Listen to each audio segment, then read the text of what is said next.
talk a little bit to the development of your own, you've talked about your research with Stride, but also then about your research here in your lab, and specifically with the development of things like looking at stereotypic attribution bias and how that plays a role in combination with solo and non-solo status and stereotype threat and so on. Because I read one of your I think shorter papers that you was actually a response to another paper, but I love this. It was looking at you were responding to some of Dasgupta's work, and I think your statement about women's decisions regarding educational pursuits and careers is not exactly the free choice we imagine them to be. Stereotype inoculation model and work on stereotype attribution bias suggests that these choices can be guided by stereotypes acting as an invisible hand. It not only nudges them away from STEM, but also may sweep their STEM successes under the rug. And I think that's such an important and powerful statement to get people to realize that this is not about making free choices in this unconstrained world, right? So can you talk a little bit about stereotypic attribution bias and your work? Sure. Yeah. So that came from some very basic work in person perception, that when we encounter things that violate our expectations, often a response is to provide an attribution for, typically provide some kind of explanation that helps you resolve the inconsistency in your mind. So that's why if you have a real strong expectation that John's is a smart guy, and then he gets a D, then you're like, oh, well, maybe he was probably sick that day or something. It helps you preserve your expectations. So we wanted to understand how stereotypes guide those expectations, right? So if you have an expectation that men are going to be good in science, and they do something that's not good in science, some failure experience, you might explain it away, right, to a circumstance or something, because that helps you preserve that stereotypic expectation. And similarly for women, right, if you have an expectation that they're not going to be good at this, have no interest in it or something, if they do something really great, it also could be a tendency to explain it away to luck.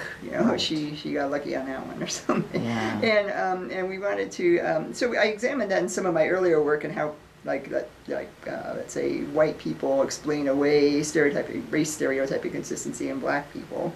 But I got interested in how people might do it about their own group, because it's not something you necessarily know that you're engaging in or what the implications of it are, right? It's just sort of your gut response. And people, if they kind of listen to that, they might say, I can, now that you called attention to it, I could kind of hear how that could support stereotypes, but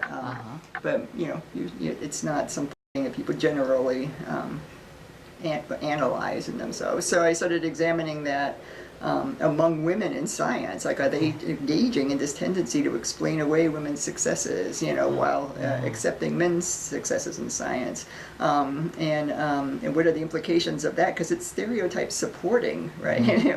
As opposed to the opposite. Like, if you're giving women credit for their successes, saying, well, she's obviously good at this, and then if you're not explaining away men's failures, I mean, that could be stereotype changing, something. It would help reduce stereotyping, but generally, people, if to the extent stereotypes guide this, it helps support them, it sustains them, and that might have an impact for women in science, right? If you're doing this and kind of habitually, what impact might that have on you? So we started examining that for women in science and noted how that tendency can actually be triggered by the context you're in again, so I thought there must be situations where stereotype salience is increased, where people might experience stereotype threat. Those stereotypes get activated, then they have their influence on attributions made about men's and women's science success. So in a paper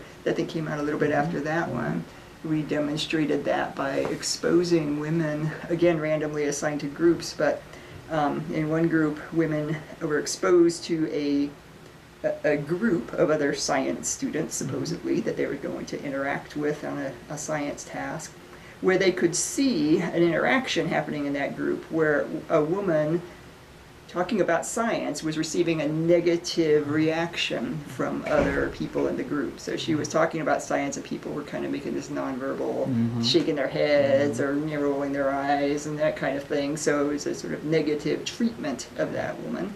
versus in another condition when the participants saw the woman talking about science, it was a more positive reaction. Okay. And it was important that it wasn't the participant experiencing this negative reaction from the group. She just saw another woman experiencing it, being the target of it.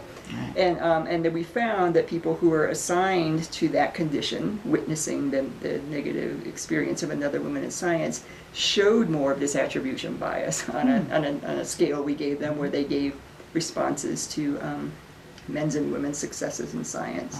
So they engaged in more of that stereotypic attribution bias. And the more they did that, it lowered their intentions to remain in the field. And we said, how likely is it that you're going to have a career in this field? How often are you thinking about changing your major? Right? And so those things got diminished to the extent that they engaged in that. So we're really trying to show that these situations can actually trigger stereotypes, which have the variety of outcomes. One of them is the tendency, and they don't even know they're doing it, right? To engage in an attribution pattern that supports stereotypes that people probably don't even know they have, or I mean that they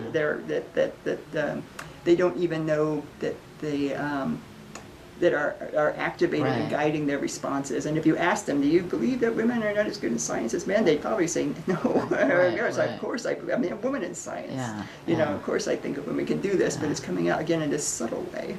Yeah.